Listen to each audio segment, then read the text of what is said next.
ก็ป่วยหรอก ไม่ป่วยหรอก เอาไปเช็ด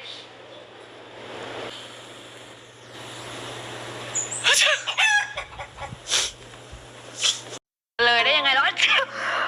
เอ้านี่เธอติดหวัดฉันอีกเหรอบังคับให้คนอื่นกินยาทำไมตัวเองไม่กินกินแค่หมูพิเศษคงหายแล้วนี่อย่ามาลบหลู่หมูวิเศษชนะ ไงหมูพิเศษอะหายไหม